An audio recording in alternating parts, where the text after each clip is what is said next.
Hello everyone, আসসালামু আলাইকুম। সবাই কেমন আছেন? আল্লাহর রহমতে ভালো আছি। তো চলে আসলাম আরেকটি রেসিপি নিয়ে। এখানে হচ্ছে আমি পাস্তা রান্না করতেছি। হঠাৎ মেহমান চলে আসছে, সেই জন্য পাস্তা রান্না করতেছি আর কি।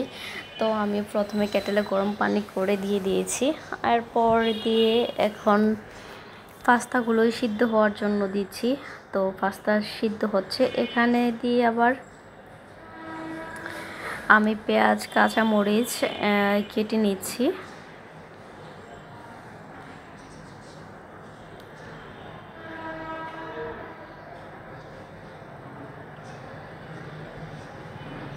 এরপর ধনিয়া পাতাও কেটে নিলাম।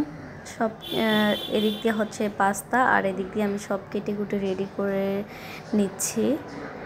আর দেখতেছি যে এটা সিদ্ধ হচ্ছে কিনা, পাস্তাটা সিদ্ধ হয়েছে কিনা।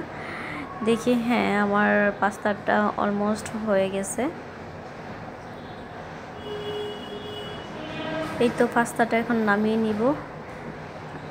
এরপর নামিয়ে একটা ফ্রাই প্যানে তেল দিয়ে দিয়েছি। এখানে হচ্ছে কাঁচামরিচ আর পেঁয়াজটা দিয়ে ভালো করে নেড়ে ছেড়ে প্রায় হালকা একটু লালচে করে নিব আর কি।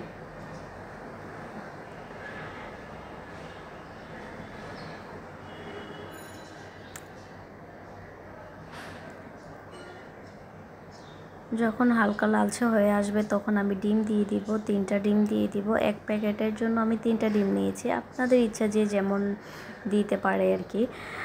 তো আমি এক প্যাকেটের জন্য 3টা দিয়েছি। প্রথমে 2টা, পরে লাস্টে আবার আরেকটা দিয়েছিলাম।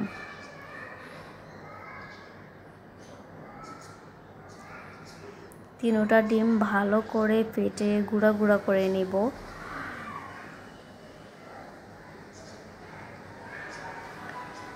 এখানে দিয়ে দিচ্ছি একটু সয়া সসটা দিয়ে আবার ভালো করে একটু নেড়ে ছেড়ে নেব। নিয়ে এরপর দিয়ে দিয়েছি পাস্তাটা দিয়ে একটু নাড়া দিব। যখন পাস্তা সিদ্ধ করেন তখন একটু আপনি তেল দিতে পারেন আর একটু লেবুর রস দিতে পারেন। আমার অবশ্য অনেক তাড়া ছিল, মেহমান চলে আসছে, সেই জন্য তাড়াহুড়ার রান্না এই আর কি। আর এখানে দিয়ে দিব সস, টমেটো সস। আর এখানে হচ্ছে টমেটো সসটা দিলেই আপনার বেশি মজা হয় পাস্তাটা, আমার কাছে মনে হয়। আমি পাস্তা হোক নুডলস হোক, সস না দিলে আমার খেতেই পারি না, ভালো লাগে না। অবশ্য খেতে পারি না এটা না, ভালো লাগে না এই আর কি। ভালো লাগার তো একটা জিনিস থাকে আর কি। তো আমি আবার ভালো করে একটু নেড়ে ছেড়ে দিলাম। আর এখানে হচ্ছে মশলা দিই নাই, ওই যে 2টা মশলা ছিল একটু পরে দিয়ে দিব। এরপর দিয়ে দিলাম ধনিয়া পাতা দিয়ে ভালো করে আবার নেড়ে দিব।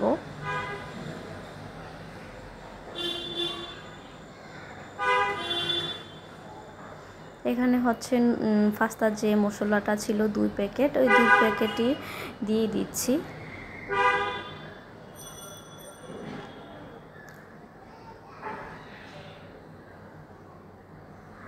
আর আপনারা চাইলে পাস্তার মশলা দিয়েও অন্য বাহিরের কোনো মশলা থাকলে দিতে পারেন। আমার কাছে ছিল, কিন্তু মানে এত তাড়াহুড়ায় না আমি সব ভুলে গেছি।